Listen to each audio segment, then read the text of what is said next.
Alright, so we are going to now go over page 2 of your review packet. For number 3, you're to use the sum and difference identities because you want to find the exact value of each of these. So the first one you're going to do is cosine of 75, and you're going to rewrite cosine of 75 using angles that really are in the first quadrant. You don't want to use angles that are in the second quadrant just because it's easier to use the first. So I can rewrite this as the cosine of 45 plus 30 degrees. Now 45 plus 30 is 75. So therefore now I'm going to apply my cosine formula, my sum of cosine formula, and I'm going to say that cosine of 45 degrees times the cosine of 30 degrees. My formula says that it's the opposite sine of what's in here, and then I do the sine of each of those angles. Okay, now I'm going to find the cosine of 45 is root 2 over 2. The cosine of 30 is root 3 over 2. And then I'm going to subtract sine of 45, which is root 2 over 2. And then sine of 30, which is 1/2.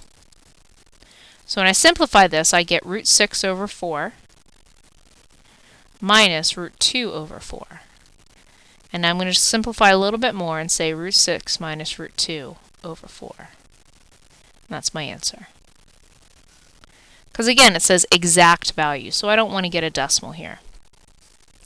Sine of negative 30. Yes, you could know that the sine of negative 30 is in the fourth quadrant, which is a reference angle of 30 degrees, and that would be negative 1/2. However, this wants us to use the sum and difference identities to find the exact value. So I can rewrite negative 30 as 30 minus 60. Okay? So now I'm going to apply my sine formula, which is sine of 30 times the cosine of 60. It wants me to use the same sign as what's in here, and then I'm going to say the cosine of 30 sine of 60. Okay? Evaluate each of those. So sine of 30 is 1/2, cosine of 60 is 1/2 minus root 3 over 2 times root 3 over 2. Alright, so 1/2 times 1/2 is 1/4. Root 3 times root 3 over 2 is 3 over 2. Sorry, 3 over 4, excuse me. So 1/4 minus 3/4 is negative 1/2. Okay, let's move on to number 4. Okay, so condensing is just working backwards. Here it says condense. So when it says condense, it just means work backwards. You should notice that cosine of 33 cosine of 15 plus sine of 33 sine of 15 is actually the formula for the difference of cosines. So you're going to apply the difference of cosines, and you're going to say that this is just cosine of 33 minus 15. And 33 minus 15 is 18, so cosine of 18.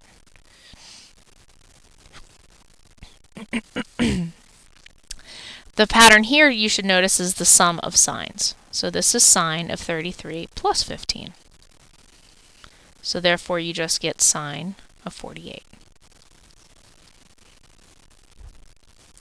And then finally the last one is a difference of tan formula. So you're just going to say tan of 33 minus 15.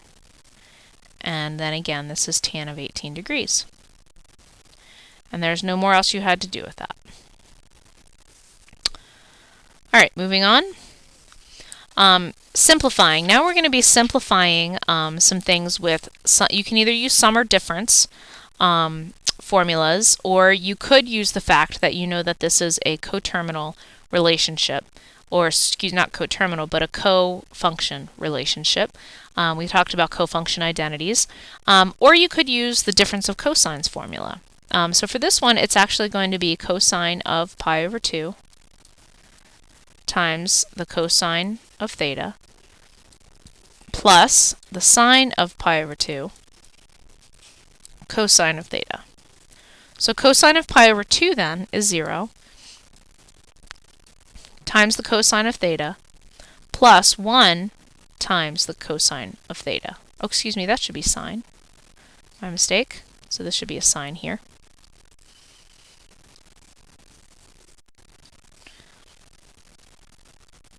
So now I have 1 times sine of theta. So 0 times cosine is 0, so I'm really just left with sine of theta. And again, this is a simplify, so I'm making it as simple as possible. This is a difference of sines, so you're going to apply the difference of sine formula. So that's going to be sine x times the cosine of pi minus the cosine of x sine of pi. Cosine of pi is negative 1, so I'm going to have sine of x times negative 1 minus the cosine of x times 0. So therefore, sine of negative 1 times the sine of x is negative sine of x, and then cosine of x times 0 is 0. So I'm just left with negative sine of x. All right, let's move on.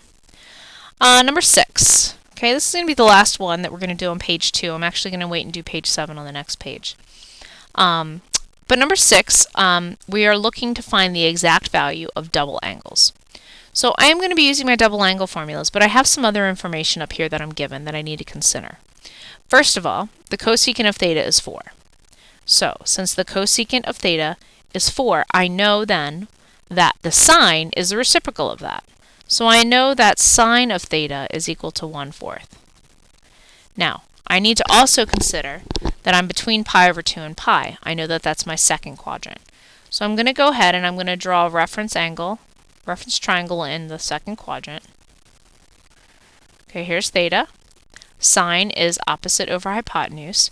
If I use then the Pythagorean theorem to find the missing, I'm going to say that that's 16 minus 1 and the square root of that, so that's the square root of 15. So now I can find cosine, and I know that cosine of theta is root 15 over 4. Alright, so now with that information, now I can start finding my double angles. So the first thing I'm going to find is sine of 2 theta, which is 2 times the sine of theta cosine of theta. Now, I just found sine and the cosine of theta.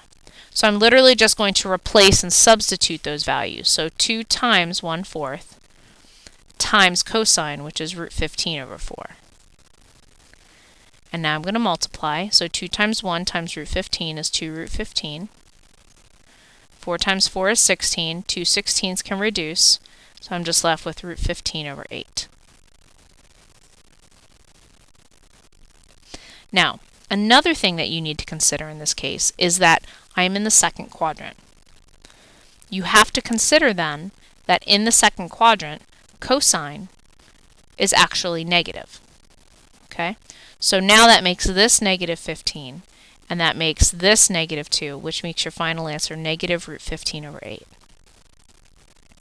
For cosine, again, I'm going to do the same thing, and you can use any of those 3 formulas that you want to use. If whatever formula you use, you're going to wind up with the same answer. I'm going to use the cosine squared sine squared theta formula, so that's cosine squared theta minus sine squared theta. And now I'm going to substitute in cosine, that's negative root 15 over 4 squared minus 1/4 squared. So if I square negative root 15 over 4, that's going to be 15 over 16. If I square 1/4, that's going to be 1/16. And 15 minus 1 is 14/16. And then if I reduce that, that's going to be 7/8. And you're done. Alright, please go ahead and see page 3 video for number 7. I know number 7 is right here at the bottom of your page and it gives you the information. So this is the information that's given to you at the bottom of that page, but I'm going to go ahead and in the next video do number 7.